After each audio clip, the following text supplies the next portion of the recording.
Hello friends, welcome to just creative world. ഇന്നത്തെ recipe നല്ല tasty ആയിട്ടുള്ള ഒരു മത്തിക്കറിയാണ്.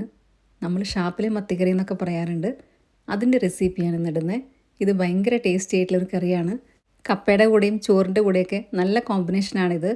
അപ്പോൾ നമ്മൾക്ക് നോക്കാം ഇതെങ്ങനെയാണ് ഉണ്ടാക്കുന്നതെന്നുള്ളത്.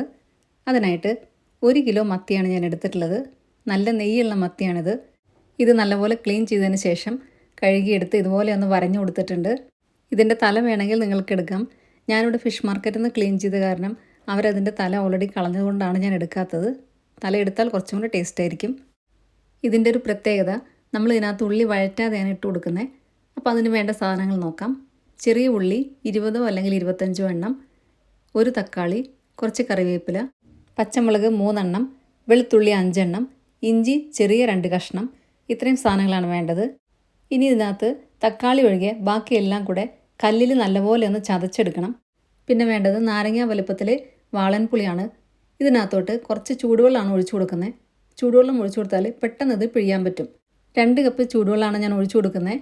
പിന്നെ പുളിയുടെ അളവ് ഓരോരുത്തരും എടുക്കുന്ന പുളീനെ ഡിപ്പെൻഡ് ചെയ്തിരിക്കും. അതായത് ചില പുളിക്ക് കുറച്ചെടുത്താൽ തന്നെ നല്ല പുളി ഉണ്ടായിരിക്കും, ചിലത് കുറച്ചധികം എടുത്താലാണ് പുളി ഉണ്ടായിരിക്കുക. അപ്പോൾ അതെല്ലാം നോക്കിയിട്ട് വേണം എടുക്കാനായിട്ട്. ഇപ്പം ഞാനിതിവിടെ എല്ലാം ചതച്ചെടുത്ത് കൊണ്ടുവന്നിട്ടുണ്ട്. ഞാൻ നേരത്തെ പറഞ്ഞ പോലെ നമ്മളിത് വഴറ്റുന്നില്ല, നേരെ ചട്ടിക്കകത്തോട്ടാണ് ഇത് ഇട്ട് കൊടുക്കുന്നത്. ഉള്ളി ഇട്ട് കൊടുത്തു. ഇനി തക്കാളി അരിഞ്ഞാണ് ഇട്ട് കൊടുക്കുന്നത്. കറിവേപ്പിലയും പച്ചമുളകും കൂടെ ചതച്ചത്, ഇഞ്ചിയും വെളുത്തുള്ളിയും ചതച്ചത്. പിന്നെ വേണ്ടത് കുറച്ച് പൊടികളാണ്. 1 ടീസ്പൂൺ മഞ്ഞൾപ്പൊടി, 1/2 ടീസ്പൂൺ ഉലുവാപ്പൊടി. ഇനി ഇട്ട് കൊടുക്കുന്നത് 3.5 ടേബിൾ സ്പൂൺ കാശ്മീരി ചില്ലി പൗഡറാണ്. നിങ്ങൾക്ക് വേണമെങ്കിൽ നോർമൽ ചില്ലി പൗഡറും ഇട്ട് കൊടുക്കാം. പക്ഷേ കാശ്മീരി ചില്ലി പൗഡർ ഇട്ട് കൊടുത്താലാണ് ഗ്രേവിക്കൊക്കെ നല്ല തിക്നെസ് ഉണ്ടായിരിക്കുക, കറിക്ക് നല്ല ടേസ്റ്റ് ഉണ്ടായിരിക്കും. ഇനി 2 ടേബിൾ സ്പൂൺ വെളിച്ചെണ്ണയും കൂടെ ഒഴിക്കുന്നുണ്ട്. അതിനുശേഷം ആവശ്യത്തിന് ഉപ്പും കൂടി ഇട്ട് കൊടുക്കുക. പിന്നെ ഇതിനകത്ത് മുളക് പൊടി ഇട്ട് കൊടുക്കുമ്പോൾ കാശ്മീരി ചില്ലി പൗഡറും നോർമൽ ചില്ലി പൗഡറും കൂടെ മിക്സ് ആക്കിയിട്ട് അങ്ങനെ വേണമെങ്കിലും ഇട്ട് കൊടുക്കാം. ഇനി നമ്മൾ നേരത്തെ വെള്ളം ഒഴിച്ച് വെച്ച പുളി ഇപ്പം നല്ലപോലെ കുതിർന്ന് കാണും. അതൊന്ന് നല്ലപോലെ ഒന്ന് പിഴിഞ്ഞതിന് ശേഷം കുറച്ച് വെള്ളം ഒഴിച്ചു കൊടുക്കുന്നുണ്ട്. ആദ്യമേ തന്നെ എല്ലാം കൂടെ ഒഴിച്ചു കൊടുക്കണ്ട, കുറേശ്ശെയായിട്ട് ഒഴിച്ചു കൊടുക്കുക. എന്നിട്ട് പുളി നോക്കിക്കഴിഞ്ഞിട്ട് പിന്നെ ഇടയ്ക്ക് വേണമെങ്കിൽ നമ്മൾക്ക് വീണ്ടും ഒഴിച്ചു കൊടുക്കാം. ഇപ്പം ഞാൻ ഫുള്ളായിട്ട് ഒഴിച്ചു കൊടുത്തിട്ടില്ല. എല്ലാം കൂടെ നല്ലപോലെ ഒന്ന് കൈ വെച്ചിട്ടൊന്ന് നന്നായിട്ടൊന്ന് മിക്സാക്കി കൊടുക്കണം.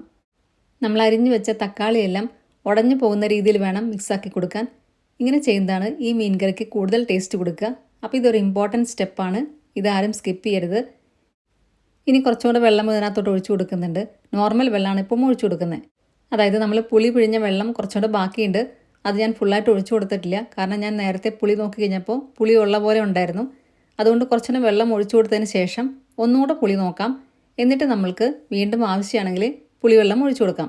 ഞാനിപ്പോൾ നോക്കിക്കഴിഞ്ഞപ്പം കുറച്ച് കുറവാണ് പുളി, അതുകൊണ്ട് കുറച്ചുകൂടെ പുളിവെള്ളം ഞാൻ ഒഴിച്ചു കൊടുക്കുന്നുണ്ട്. എല്ലാം കൂടെ ഒന്നും കൂടെ ഒന്ന് ഇളക്കി കൊടുക്കുക. ഇതെല്ലാം നമ്മൾ ഗ്യാസ് ഓൺ ചെയ്യാതെയാണ് ചെയ്യുന്നത്. ഈ സമയത്ത് ഉപ്പും പുളിയെല്ലാം നോക്കാം. ആവശ്യമാണെങ്കിൽ കുറച്ചും കൂടെ ഉപ്പൊക്കെ ഇട്ട് കൊടുക്കാം. കുടംപുളി ഇട്ട് നമ്മൾ മീൻ കറി വയ്ക്കുന്നതിനേക്കാളും ഇങ്ങനെ പുളി പിഴിഞ്ഞൊഴിക്കുമ്പം ഗ്രേവിക്കൊക്കെ കുറച്ചും കൂടെ തിക്നെസ് ഉണ്ടായിരിക്കും. അപ്പം ഇതും ഒരു ടിപ്പാണ്. ഇങ്ങനെ ചെയ്യുന്നതുകൊണ്ട് കറിക്കും നല്ല ടേസ്റ്റ് ആയിരിക്കും കിട്ടുക. ഇപ്പം എല്ലാം കൂടെ ഞാൻ അടച്ചു വെച്ചിട്ടുണ്ട്. ഫ്ലെയിം ഓൺ ചെയ്തിട്ടാണ് അടച്ചു വെച്ചിരിക്കുന്നത്. ഇത് നല്ലപോലെ തിളച്ച് വന്നതിന് ശേഷം നമ്മൾക്ക് മീൻ ഇട്ട് കൊടുക്കാം. ഇപ്പം തിളച്ച് വന്നിട്ടുണ്ട്. ഞാനിവിടെ മീൻ ഇട്ട് കൊടുക്കുകയാണ്. ഇത് നെയ്യുള്ള നല്ല വലിയ മീനാണ്. ഞാനിത് കുറച്ച് ഭംഗിയായിട്ടിരിക്കാൻ വേണ്ടിയിട്ടാണ് ഇത് കട്ട് ചെയ്യാത്തത്.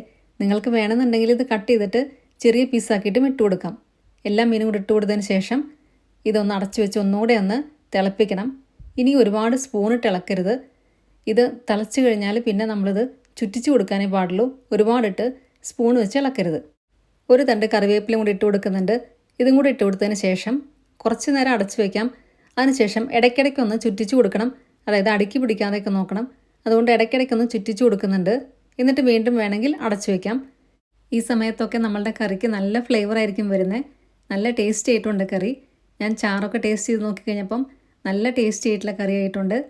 ഇപ്പം ഓൾമോസ്റ്റ് എല്ലാം മത്തിയും വെന്ത് കഴിഞ്ഞു. ഇനി നമ്മൾക്ക് ഗ്യാസ് ഓഫ് ചെയ്യാം. ഇത് ചട്ടി ആയതുകൊണ്ടാണ് കുറച്ച് നേരം കൂടെ തിളച്ചുകൊണ്ടിരിക്കുന്നത്. ഇനി പറയാൻ പോകുന്നത് ഒരു ടിപ്പാണ്. അതായത് കറി ഓഫ് ചെയ്തതിന് ശേഷം കുറച്ച് പച്ച വെളിച്ചെണ്ണയും കൂടെ ഒഴിച്ചു കൊടുക്കുക. പിന്നെ കറിവേപ്പിലയും പച്ചമുളകും കൂടെ ചതച്ചതാണ് ഇട്ട് കൊടുക്കുന്നത്. അതും കൂടി ഇട്ട് കൊടുത്തതിന് ശേഷം കറി ഒന്ന് അടച്ചു വയ്ക്കാം. അപ്പോഴാണ് കുറച്ചും കൂടി ടേസ്റ്റ് ആയിട്ട് വരിക. ഇത് ഉടനെ എടുക്കരുത്. കുറച്ച് നേരം ഇതേപോലെ തന്നെ ഇത് അടച്ചു വയ്ക്കുക. അതിനുശേഷം വേണം നമ്മളിത് എടുക്കാനായിട്ട്. അരമണിക്കൂറെങ്കിലും കഴിഞ്ഞതിന് ശേഷം വേണം നമ്മളിത് തുറക്കാനായിട്ട്. ഇപ്പോൾ ഏതാണ്ട് അരമണിക്കൂറിൽ കൂടുതലായിട്ടുണ്ട്. നമ്മളുടെ കറി ഇവിടെ റെഡിയായി കഴിഞ്ഞു. ഇത് കപ്പയ്ക്കും ചോറിനൊക്കെ ഭയങ്കര നല്ല കോമ്പിനേഷനാണ്. ഒരിക്കലെങ്കിലും ഇതുപോലെ ഒന്ന് ട്രൈ ചെയ്ത് നോക്കണം. അപ്പോൾ എല്ലാവർക്കും വീഡിയോ ഇഷ്ടമായി എന്ന് വിചാരിക്കുന്നു. വീഡിയോ ഇഷ്ടമായിട്ടുണ്ടെങ്കിൽ നിങ്ങളുടെ ഫ്രണ്ട്സിനും റിലേറ്റീവ്സിനൊക്കെ ഷെയർ ചെയ്യാൻ മറക്കരുത്.